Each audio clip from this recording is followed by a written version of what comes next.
Morning. Mom is going to yell oh yeah in a minute. No, wait, the song's not over yet. Does it matter?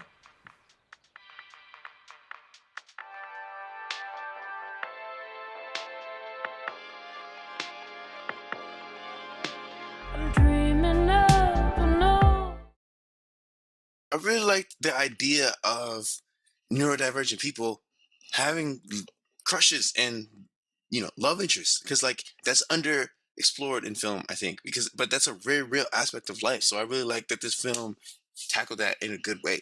I also like the cinematography and the um CGI with with the motions, the little flashes of animations and stuff. I really like that, yo. It really put me inside the character's head and the character's experience, and it added to the emotion. So over, and also I really like the acting. Everybody across the board did a great job. It really was just like a day in the life of this man and the people that he interacts with throughout his day. I really like the conversation that he had with his neighbor about finding the waterfalls and her daughter being off doing mushrooms in the forest.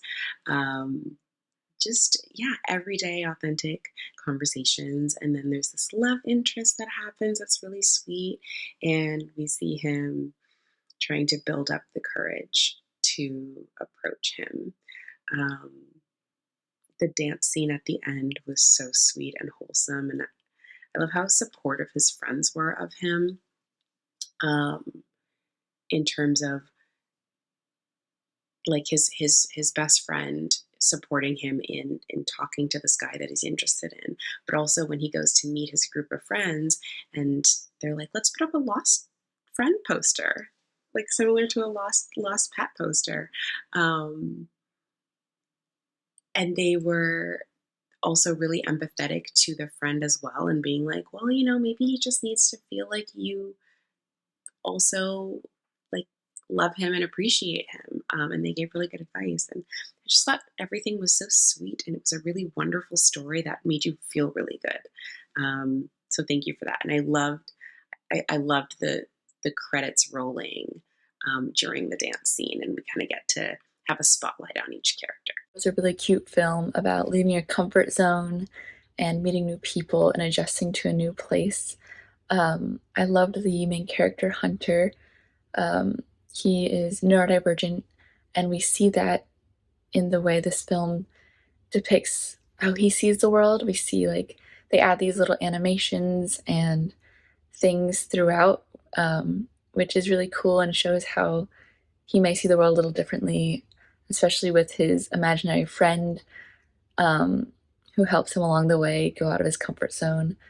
And so at first, with him more retreated inside his own head, we see the animations a lot more when he has his AirPods or earbuds in, and he's listening to music. We just see how he's experiencing the world in that way without having to leave his comfort zone. And then gradually, as he's pushed, the animations and the imaginary friend sort of fade into the background, and he's in the real world. So I loved how the film did that as he's adjusting.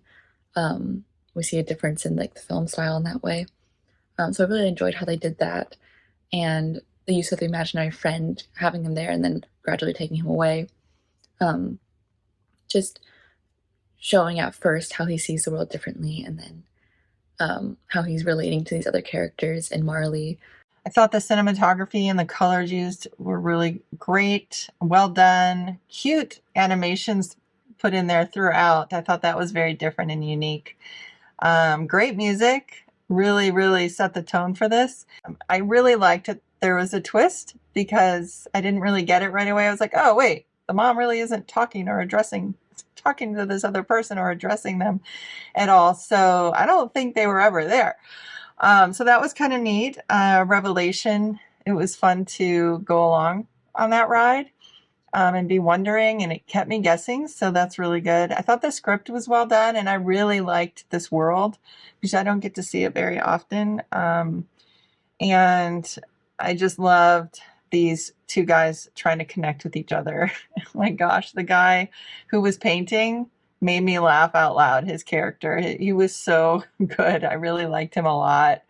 I liked his personality, and just the whole thing gave me good feeling.